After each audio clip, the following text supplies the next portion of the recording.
이것이 너희가 기대하던 것이냐? 그렇다면 너희야말로 가장 복된 사람인 줄 알아라. 요한의 제자들이 보고하러 떠나자 예수께서 무리에게 요한에 대해 말씀하셨다. 그를 보러 광야로 나갈 때에 너희는 무엇을 기대했더냐?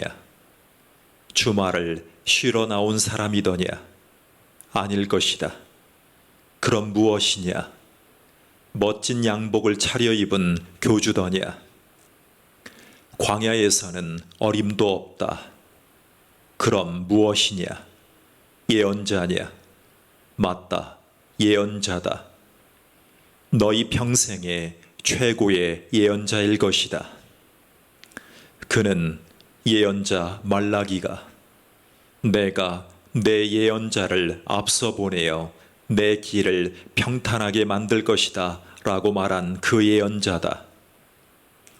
지금 무슨 일이 벌어지고 있는지 내가 말해주겠다. 역사상 어느 누구도 세례자, 침례자, 요한보다 나은 사람이 없다. 그러나 그가 너희에게 준비시킨 천국에서는 가장 낮은 사람이라도 요한보다 앞선다. 오랫동안 사람들은 스스로 하나님 나라에 들어가려고 애써왔다. 그러나 예언자들의 책과 하나님의 율법을 자세히 읽어보면 알겠지만 그 모든 것이 요한에서 절정에 이르고 요한과 협력하여 천국의 메시아를 위한 길을 예비하고 있다. 이렇게 보면 요한은 너희 모두가 어서 와서 메시아를 소개해 주기를 고대했던 그 엘리야가 맞다. 내 말을 듣고 있느냐? 정말로 듣고 있느냐? 이 세대 사람들을 어떻게 설명할 수 있을까? 그들은 우리는 더 놀고 이야기하고 싶은데 엄마 아빠는 늘 피곤하고 바쁘다고 해요. 하고 불평을 늘어놓는 아이와 같다. 요한이 와서 금식하니 사람들은 그가 미쳤다고 했다. 내가 와서 실컷 먹으니 사람들은 내가 술고래며 인간 쓰레기들의 친구라고 했다. 본래 여론조사는 믿을 만한 것이 못되지 않더냐? 음식 맛은 먹어보아야 한다. 자연스런 은혜의 리듬을 배워라.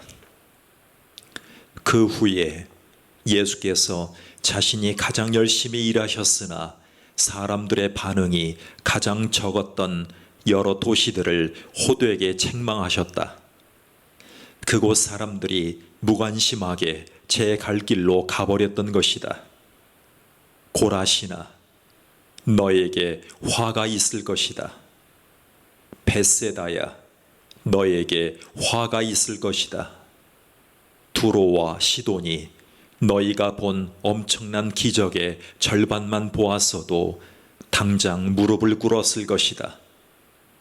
심판날에 그들은 너희에 비하면 가벼운 벌로 끝날 것이다.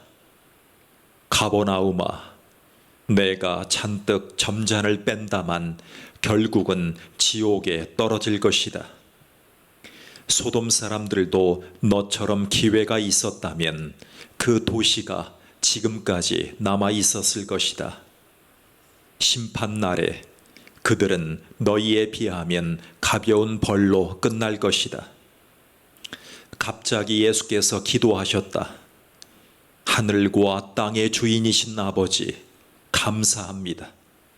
아버지께서는 아버지의 길을 똑똑하고 다 아는 체 하는 사람들에게는 숨기시고 평범한 사람들에게는 분명히 밝히셨습니다. 그렇습니다. 아버지께서는 이렇게 일하시는 것을 좋아하십니다. 예수께서 다시 사람들에게 말씀하시되 이번에는 부드럽게 말씀하셨다. 아버지께서 이 모든 것을 내게 행하고 말하라고 맡겨주셨다. 이것은 아버지와 아들이 서로를 잘 아는 친밀한 관계에서 비롯되는 부자 간의 독특한 일이다. 아무도 아버지가 아는 것처럼 아들을 아는 이가 없고 아들이 아는 것처럼 아버지를 아는 이도 없다. 하지만 나는 이것을 나 혼자만 누릴 생각이 없다. 누구든지 들을 마음만 있으면 나는 차근차근 가르쳐 줄 준비가 되어 있다. 너희는 피곤하고 지쳤느냐? 종교 생활에 탈진했느냐? 나에게 오너라. 나와 함께 길을 나서면 너희 삶은 회복될 것이다. 내가 너희에게 제대로 쉬는 법을 가르쳐 주겠다. 나와 함께 걷고 나와 함께 일하여라. 내가 어떻게 하는지 잘 보아라. 자연스런 은혜의 리듬을 배워라. 나는 너희에게 무겁거나 맞지 않는 짐을 지우지 않는다. 나와 함께 있으면 자유롭고 가볍게 사는 법을 배울 것이다. 마태복음 12장. 안식일의 주인. 어느 안식일에 예수께서 제자들과 함께 곡식이 무르익는 밭사이를 거닐고 계셨다. 제자들이 배가 고파 곡식 이삭을 따서 씹어 먹었다. 바리새인들이 그 일을 예수께 일러 바쳤다. 당신의 제자들이 안식일 규정을 어기고 있습니다. 예수께서 말씀하셨다. 정말이냐? 너희는 다윗과 그 동료들이 배고플 때에 한 이 일을 읽어보지 못했느냐? 그들이 성소에 들어가서 제사장들 외에는 아무도 먹지 못하게 되어 있는 제단에서 간 물려낸 빵을 먹지 않았느냐?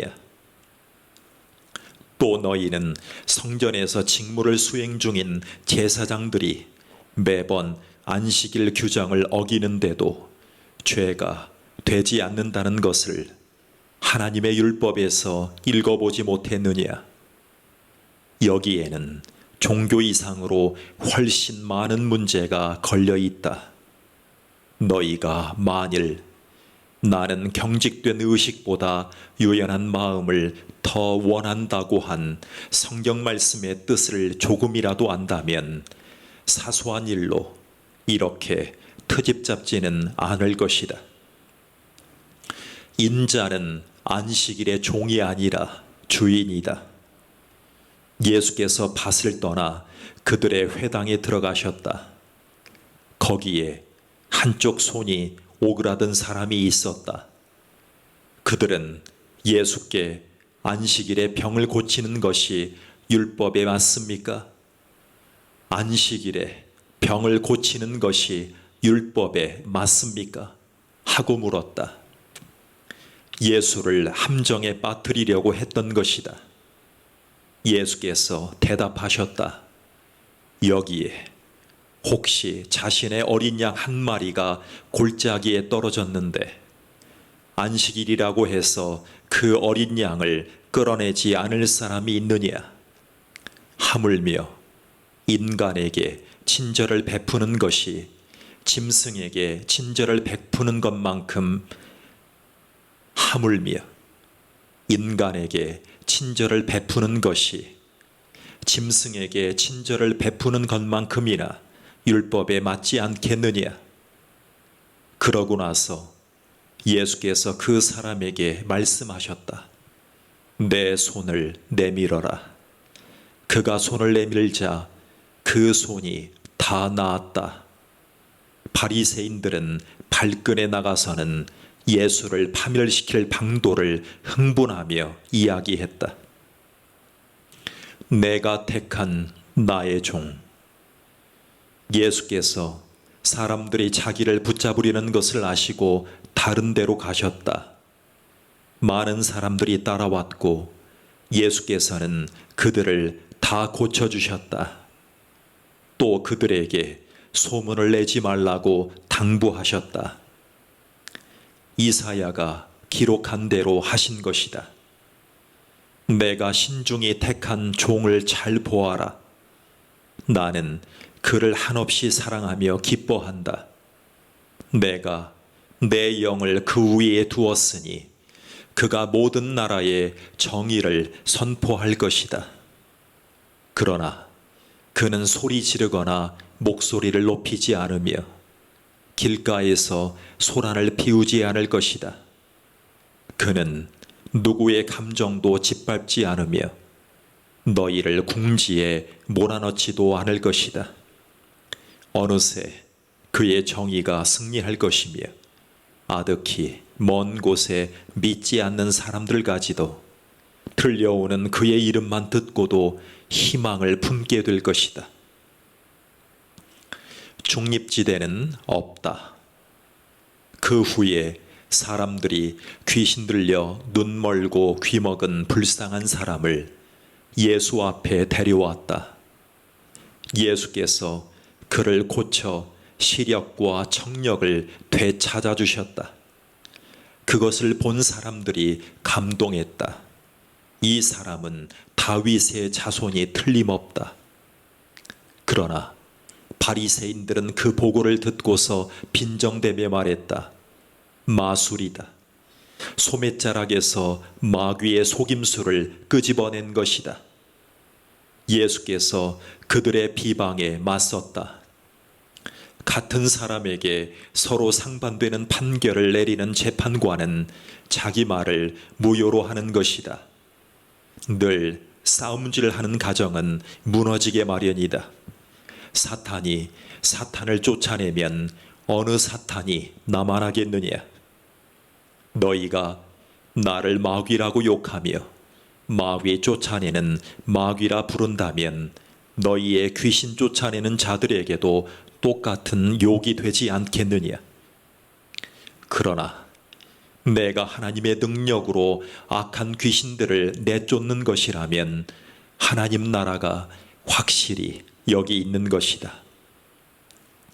환한 대낮에 시퍼렇게 눈을 뜬 건장한 사내의 집에 들어가서 그 살림을 가지고 달아나려면 먼저 그 사람을 묶어야 하지 않겠느냐? 그를 묶으면 집을 깨끗이 털 수 있다. 이것은 전쟁이며 중립지대는 없다. 내 편이 아니라면 너희는 내 적이다. 돕지 않으면 방해하는 것이다. 용서받지 못할 말이나 행동은 없다. 그러나 너희가 고의로 하나님의 영을 끝까지 비방하면 너희를 용서하시는 바로 그 분을 물리치는 것이 된다. 너희가 어떤 오해로 인자를 거부하면 성령께서 너희를 용서하실 수 있다. 그러나 성령을 거부하면 너희는 자신이 걸터 앉은 나뭇가지를 톱으로 잘라내는 것이고 용서하시는 그분과의 모든 관계를 너희 자신의 사악함으로 끊어버리는 것이다. 건강한 나무를 키우면 건강한 열매를 거둔다.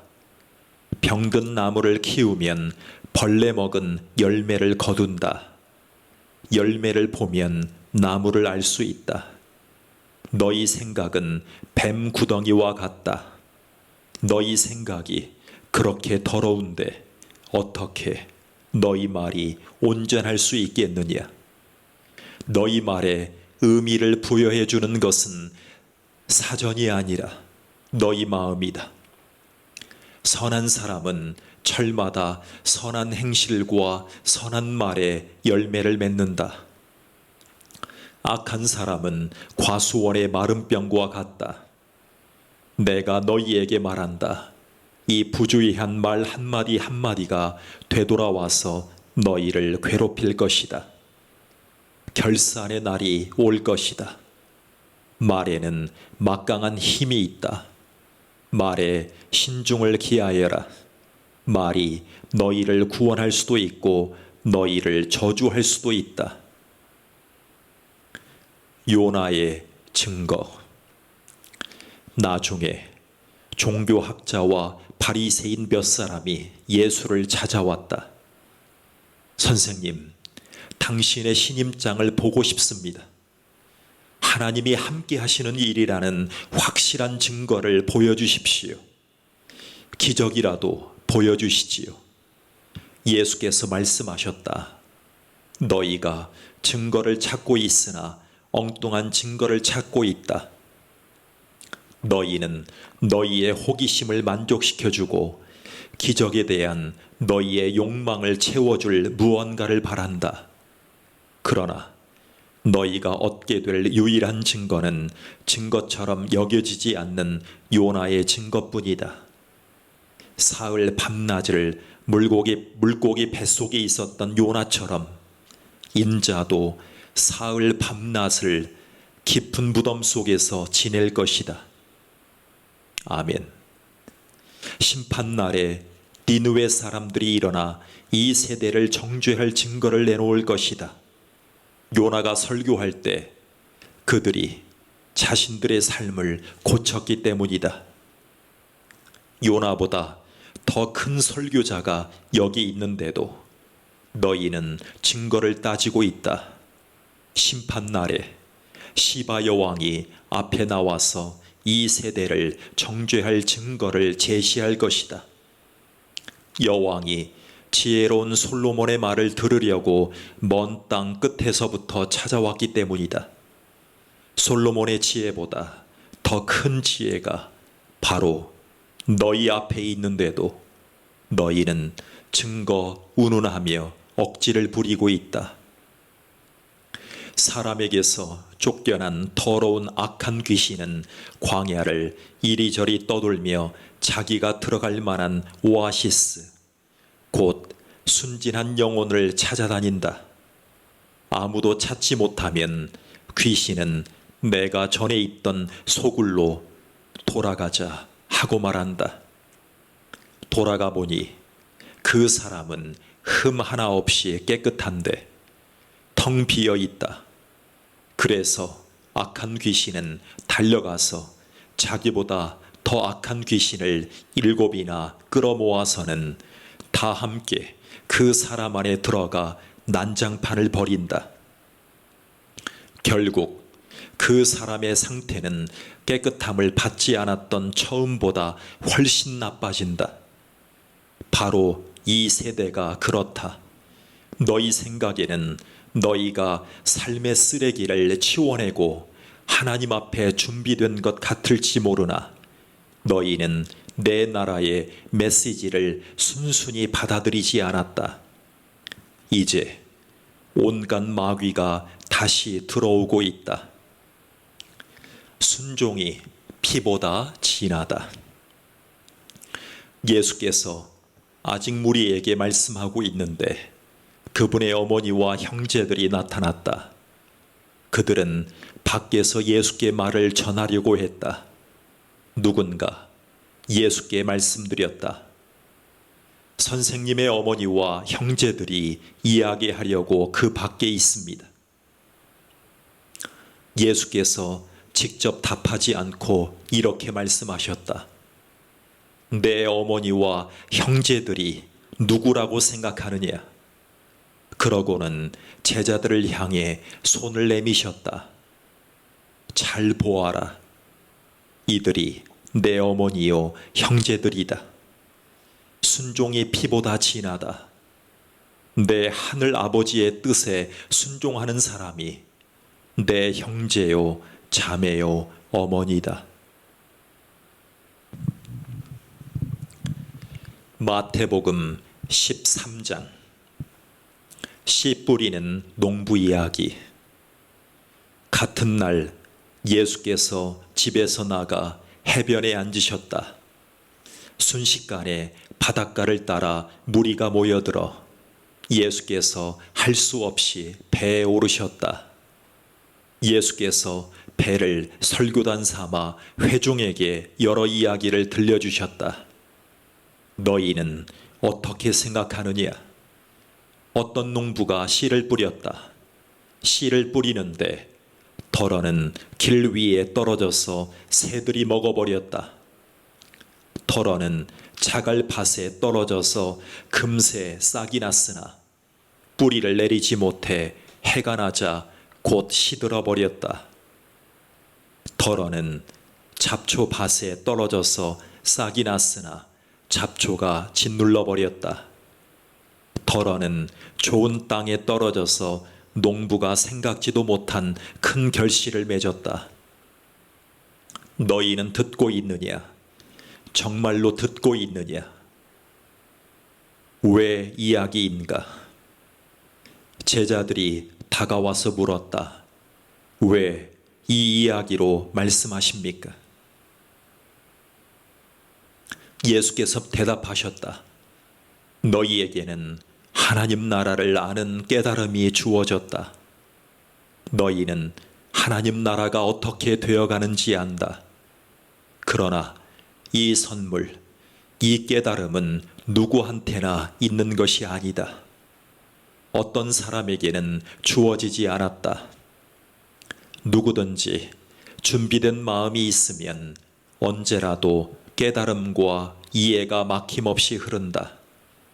그러나 준비된 마음이 없으면 깨달음은 흔적도 없이 금세 사라진다. 내가 이야기로 말하는 것은 그런 이유에서다. 마음을 준비시키고 마음을 열어 깨닫도록 주의를 환기시키려는 것이다. 현재 상태로는 그들은 세상 끝날까지 쳐다보아도 보지 못하고 지칠 때까지 들어도 깨닫지 못한다. 내가 이사야의 예언을 굳이 반복해서 말할 필요가 있겠느냐? 너희 귀가 열렸으나 하나도 듣지 못하고 눈을 떴으나 하나도 보지 못한다. 이 사람들은 머리가 꽉 막혔다. 그들은 듣지 않으려고 손가락으로 귀를 틀어막는다. 보지 않으려고, 나와 얼굴을 맞대지 않으려고, 내 치유를 받지 않으려고 두 눈을 질끈 감는다. 그러나 너희는 하나님이 복 주신 눈, 곧 보는 눈이 있다. 하나님이 복 주신 귀, 곧 듣는 귀가 있다. 예언자와 겸손하게 믿는 이들을 비롯해 많은 사람들이 너희가 지금 보는 것을 보고 너희가 지금 듣는 것을 들을 수만 있었다면 그 무엇도 마다하지 않았을 텐데 그럴 기회가 없었다. 씨 뿌리는 농부 이야기의 의미. 농부가 씨를 뿌리는 이 이야기에서 배워라. 누구든지 천국 소식을 듣고도 받아들이지 않으면 마음에 뿌려졌으나 겉에 그대로 남아있는 그들은 그 들은 것을 악한 자가 와서 낚아채 간다. 누구든지 천국 소식을 듣고도 받아들이지 않으면 마음에 뿌려졌으나 겉에 그대로 남아있는 그들은 그 들은 것을 악한 자가 와서 낚아채 간다. 이것이 농부가 길 위에 뿌린 씨다. 자갈 밭에 떨어진 씨는 듣는 즉시 뜨겁게 반응하는 사람이다. 하지만 성품의 토양이 없다 보니 감정이 식거나 어려움이 닥치면 아무 쓸모가 없게 되고 만다. 잡초 밭에 떨어진 씨는 천국 소식을 듣기는 하지만 세상 모든 것을 갖고 싶고 더 얻으려는 염려와 망상의 잡초 때문에 숨이 막혀서 아무 소득이 없는 사람이다. 좋은 땅에 떨어진 씨는 그 소식을 듣고 받아들여서 생각지도 못한 큰 결실을 맺는 사람이다. 예수께서 또 다른 이야기를 들려주셨다. 하나님 나라는 자기 밭에 좋은 씨를 심은 농부와 같다. 그날 밤 품꾼들이 자는 동안에 그의 원수가 밀밭 사이사이에 엉겅퀴를 뿌리고는 동트기 전에 자취를 감췄다. 푸른 싹이 처음 나고 나달이 연글려고 할 때에 엉겅퀴도 함께 나왔다. 일꾼들이 농부에게 와서 말했다. 주인님, 좋은 씨만 가려서 심지 않았습니까? 이 엉겅퀴는 어디서 왔습니까? 주인은 원수가 그랬구나 하고 대답했다. 일꾼들은 엉겅퀴를 뽑을까요? 하고 물었다. 주인이 말했다. 아니다. 엉겅퀴를 뽑다가 밀까지 뽑아버리겠다. 그냥 추수 때까지 같이 자라게 두어라. 그때에 내가 추수하는 사람들에게 엉겅퀴는 뽑아 따로 묶어 불사르고 밀은 거두어 곡간에 넣으라고 하겠다. 또 다른 이야기다. 하나님 나라는 농부가 심은 솔씨 하나와 같다. 솔씨는 씨로서는 아주 작지만 세월이 가면 독수리들이 그 안에 둥지를 틀 만큼 큰 나무로 자란다. 또 다른 이야기다. 하나님 나라는 여자가 보리빵 수십 개를 만들려고 반죽에 넣는 누룩과 같다. 기다리고 있으면 반죽이 부풀어 오른다. 그날 예수께서는 이야기만 하셨다. 오후 내내 이야기 시간이었다. 그분이 이야기로 말씀하신 것은 예언의 성취였다. 내가 입을 열어 이야기하겠다. 세상 첫날부터 숨겨진 것들을 내가 드러내겠다. 역사에 막이 내릴 때 예수께서 회중을 돌려보내시고 집에 들어가셨다. 제자들이 들어와서 말했다. 밭에 엉겅퀴 이야기를 설명해 주십시오. 그래서 예수께서 설명해 주셨다. 좋은 씨를 뿌리는 농부는 인자다. 밭은 세상이고 좋은 씨는 천국 백성이다. 엉겅퀴는 마귀의 백성이고 엉겅퀴를 뿌리는 원수는 마귀다.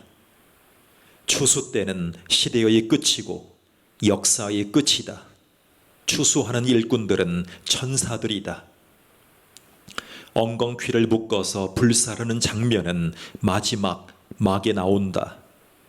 인자가 천사들을 보내어 자기 나라에서 엉겅퀴를 뽑아 쓰레기장에 던지면 그것으로 끝이다. 그들은 높은 하늘에 대고 불평하겠지만 아무도 귀 기울이지 않을 것이다. 그러나 거룩하게 무르익은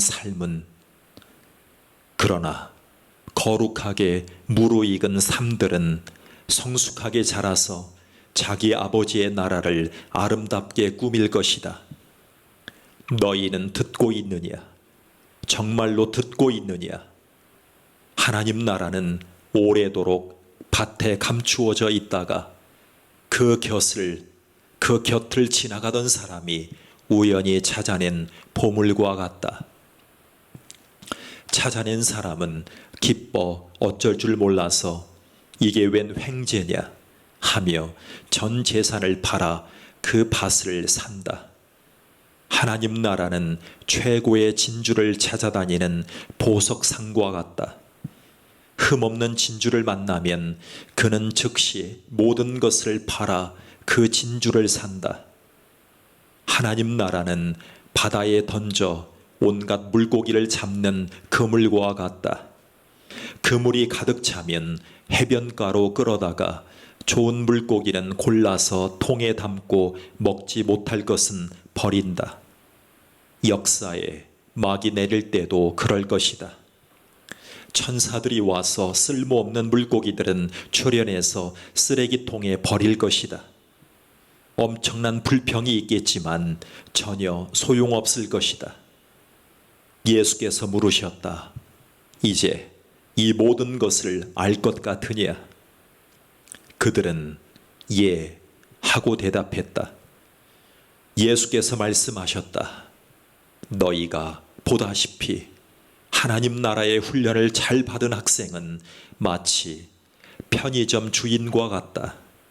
무엇이든 필요한 것이면 신상품이든 재고든 꼭 필요한 때에 척척 찾아낸다. 이 이야기를 다 마치시고 예수께서 그곳을 떠나 고향으로 돌아가셔서 그곳 회당에서 설교하셨다. 예수께서는 모든 사람의 감탄을 자아낼 정도로 대단하셨다. 사람들은 말했다. 이 사람이 이렇게 훌륭한 사람인지 미처 몰랐다. 어떻게 이런 지혜와 이런 능력을 갖게 되었을까? 그러나 한편으로 그들은 언제 그랬느냐는 듯이 어느새 그분을 깎아내리고 있었다. 우리는 이 사람을 어려서부터 알았다. 그는 목수의 아들이다. 그의 어머니 마리아를 우리가 알고 그의 동생 야고보와 요셉과 시몬과 유다를 안다. 그의 누이들도 다 여기 살고 있다. 도대체 그는 자기가 누구라고 저러는 것인가? 그들은 아주 언짢게 생각했다. 그러나 예수께서는 예언자는 자기 고향과 가족에게 대단치 않게 여겨지는 법이다 라고 말씀하셨다. 그들의 적대감과 무관심 때문에 예수께서는 거기서 기적을 많이 행하지 않으셨다. 마태복음 14장 요한의 죽음.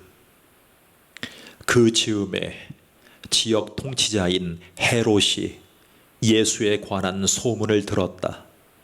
그는 신하들에게 말했다. 죽은 세례자 침례 요한이 다시 살아난 것이 틀림없다. 그래서 그 사람이 능히 기적을 행하는 것이다.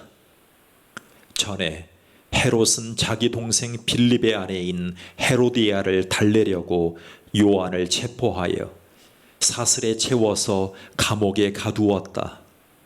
요한은 헤롯과 헤로디아의 관계가 불륜이라고 말해 헤롯을 자극했다. 헤롯은 그를 죽이고 싶었으나 요한을 하나님의 예언자로 우러르는 사람들이 하도 많아서 두려웠다. 그러나 그의 생일 잔치 때 기회가 왔다. 헤로디아의 딸이 손님들을 위해 춤을 추어 여흥을 돋우었다. 헤롯의 마음이 녹아버렸다. 술김에 흥분한 그는 딸에게 원하는 것이면 무엇이든 주겠다고 맹세했다. 이미 어머니의 지시를 받은 딸은 준비가 되어 있었다. 세례자 침례 요한의 머리를 쟁반에 담아주세요. 왕은 한순간 정신이 번쩍 들었다. 그러나 그는 손님들에게 체면을 잃고 싶지 않아서 그대로 했다. 요한의 목을 베어 쟁반에 담아 소녀에게 주라고 명한 것이다. 딸은 그것을 가져다가 자기 어머니에게 주었다.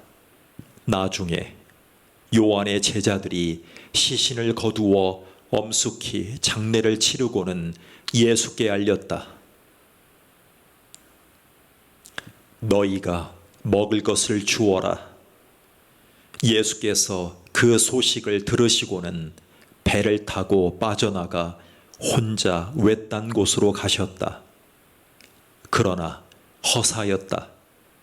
그분을 본 사람이 있어서 금세 소문이 퍼졌다. 곧 인근 여러 마을에서 많은 사람들이 걸어서 호수를 돌아 그분이 계신 곳으로 왔다. 사람들이 오는 것을 보자 그분은 못내 불쌍한 마음이 들어 아픈 사람들을 고쳐주셨다. 저녁 무렵에 제자들이 예수께 다가와 말했다. 여기는 시골이고 시간도 늦었습니다. 사람들을 돌려보내 마을에 가서 저녁을 먹게 해야겠습니다. 그러나 예수께서 말씀하셨다. 보낼 것이 없다. 보낼 것 없다. 너희가 저녁을 주어라. 그들이 말했다. 우리에게 있는 것이라고는 빵 5개와 물고기 2마리뿐입니다. 예수께서 말씀하셨다. 이리 가져오너라. 그분은 사람들을 풀밭에 앉히셨다. 그러고는 빵 5개와 물고기 2마리를 손에 들고 하늘을 우러러 기도하시고 축복하신 다음 빵을 떼어 제자들에게 주셨다. 제자들은 다시 무리에게 음식을 주었다. 그들 모두가 배불리 먹었다. 남은 것을 거두니 12바구니가 되었다. 먹은 사람들이 5,000명쯤 되었다. 물 위를 걸어오시다. 식사가 끝나자 예수께서 제자들을 재촉하여 배를 타고 먼저 건너편으로 가게 하시고 그 동안에 사람들을 돌려보내셨다. 무리가 흩어지자 예수께서 산에 올라가 혼자 기도하셨다. 그분은 밤늦도록 거기 혼자 계셨다. 한편 배는 이미 바다 멀리까지 나갔는데 맞바람이 치면서 파도가 배를 세차게 때렸다. 새벽 4시쯤에 예수께서 물 위를 걸어 제자들 쪽으로 오셨다. 새벽 4시쯤에 예수께서 물 위를 걸어 제자들 쪽으로 오셨다. 그들은 무서워서 꼼짝도 못했다. 유령이다. 그들은 겁에 질려 소리쳤다. 그러나 예수께서 얼른 그들을 안심시키셨다. 안심하여라. 나다. 두려워 마라. 베드로가 갑자기 담대해져서 말했다. 주님, 정말 주님이시거든 제게 물 위로 걸어오라고 명하십시오. 예수께서 말씀하셨다. 오너라. 베드로는 배에서 뛰어내려 물 위를 걸어서 예수께로 갔다. 그러나 발밑에 거세게 이는 파도를 내려다보는 순간 베드로는 용기를 잃고 물에 빠져들기 시작했다. 베드로는 주님, 저를 구해 주십시오 하고 소리쳤다. 예수께서 지체하지 않으셨다. 손을 내밀어 그의 손을 잡으셨다. 그리고 말씀하셨다. 용기 없는 사람아, 어찌 된 것이냐? 2 사람이 배에 오르자 바람이 가라앉았다. 배 안에서 이 모든 것을 지켜보던 제자들이 예수께 경배하며 말했다. 이제 됐습니다. 주님은 하나님의 아들이 틀림없습니다. 돌아온 그들은 게네사렛에 배를 댔다. 사람들이 예수께서 오신 것을 알아채고는 근방에 두루 알려서 모든 병자들을 불러 모았다. 병자들은 그분의 옷자락을 만지게 해달라고 청했다. 그분을 만진 사람은 누구나 병이 나았다. 마태복음 15장. 참으로 너희를 더럽히는 것. 그 후에 예루살렘에서 바리새인과 종교학자들이 예수께 와서 흠을 잡았다. 당신의 제자들은 왜 제멋대로 규정을 어깁니까?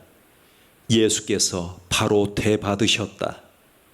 그러는 너희는 어째서 너희 규정을 빌미 삼아 제멋대로 하나님의 계명을 어기느냐? 하나님은 분명히